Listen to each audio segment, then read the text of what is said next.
Mag-asawa naman ay magkasambuan sa pagbebenta ng illegal drugs sa Orion, Bataan. Nasa kote naman. Detalye ng balita mula kay Danny Kumilang, Aris 37. Danny, good morning.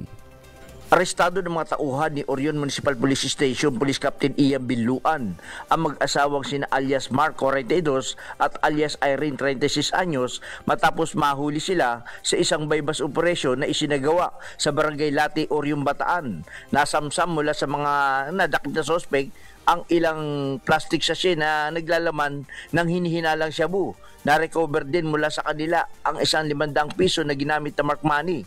Sinabi ng Orion PNP na inirereklamo umano ang mag-asawang ito sa nasabing lugar hinggil sa umano'y illegal na gawain sa droga.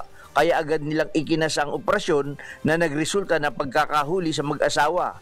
Dinala ang mga sospek at ang mga nakumpiskang mga ebidensya sa Orion Municipal Police Station para sa tamang disposisyon at ngayong Lunes ay nakatakda silang sumailalim sa inquest proceeding. Danny Kubilang, RH37, DCRH, una sa Pilipinas, una sa Pilipino. Maraming salamat, Danny. May paawa kay